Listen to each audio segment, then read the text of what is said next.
இன்றைக்கி வந்து பார்த்திங்கன்னா வெண்டைக்காய் காரக்குழம்பு தான் வைக்க போகிறேன். தேங்காய் அரைச்சி ஊற்றி புளி ஊற்றி வைக்க போகிறேன். அது எப்படி பண்ணலாம் அப்படிங்கிறத வாங்க வீடியோக்குள் போகலாம். இப்போ அடுப்பு பற்ற வச்சு கடாயை வச்சு எண்ணெய் ஊற்றிட்டேன். எண்ணெய் காஞ்சிடுச்சு. இப்போ கடுகு போட்டுக்கலாம்.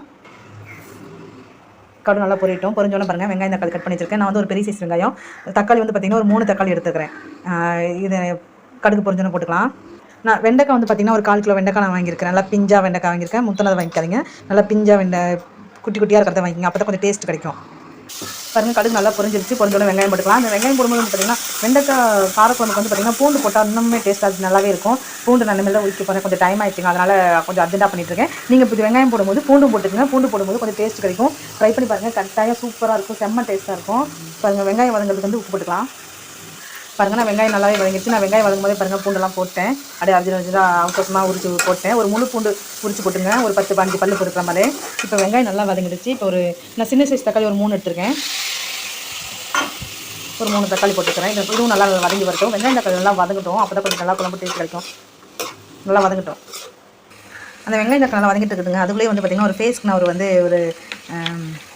ஒரு டிப்ஸ் தான் ரெடி பண்ணியிருக்கிறேன். இதில் வந்து என்னென்னு பார்த்தீங்கன்னா, அரிசி களையிறோம்னா தண்ணி, அது வந்து ஃபஸ்ட்டு தண்ணி வந்து விட்டுருங்க, கீழே ஊற்றிடுங்க. ரெண்டாவது தண்ணி வந்து பார்த்திங்கன்னா சும்மா ஒரு 15 ml எடுத்துருக்கிறேன். அதோட காய்ச்சாத பால் வந்து கொஞ்சம் எடுத்துருக்கிறேன். அப்புறம் ஆலோவேரா ஜெல், ஃப்ரெஷ்ஷாக ஆலோவேரா ஜெல் இருந்து இன்னுமே ரொம்ப சூப்பருங்க.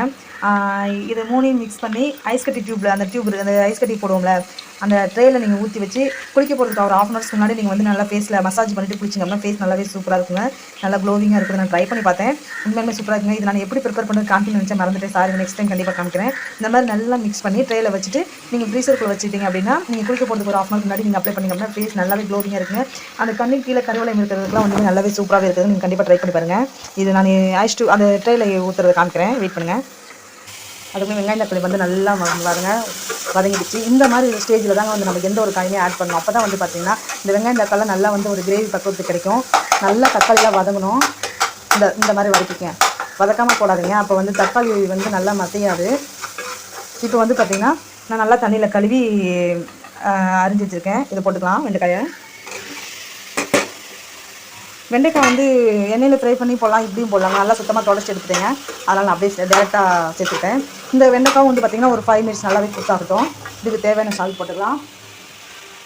குழம்புக்கு தேவையான சால்ட்டு. இந்த மசாலா எல்லாமே நல்லா அந்த வெண்டைக்காயில் சேர்ந்து வரணும்.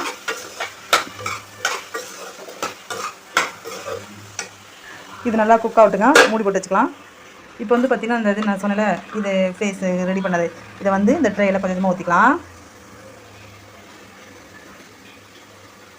இது நம்ம குளிக்க போகிறதுக்கு ஒரு 1/2 hour முன்னாடி அப்ளை பண்ணோம்னா சூப்பராக இருக்குதுங்க. நான் ட்ரை பண்ணி பார்த்தேன். கண்டிப்பாக நீங்களும் ட்ரை பண்ணி பாருங்கள். ஆயில் ஸ்கின் இருக்குங்களா, அதை ட்ரை பண்ணலாம்.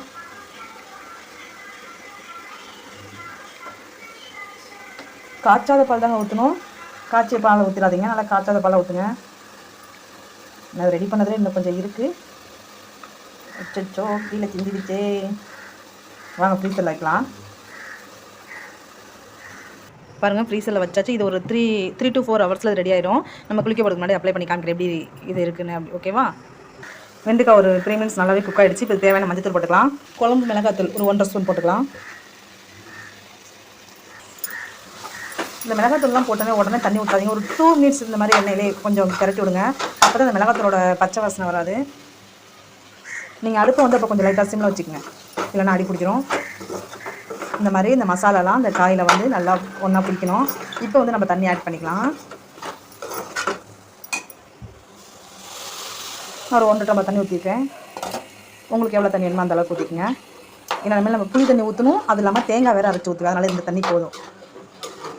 இது நல்லா அந்த மசாலா நல்லா கொதித்து பச்சை வாசனை இல்லாமல் நல்லா கொதித்து வந்ததுக்கப்புறம் நம்ம தேங்காய் அரைச்சி ஊற்றிக்கலாம்.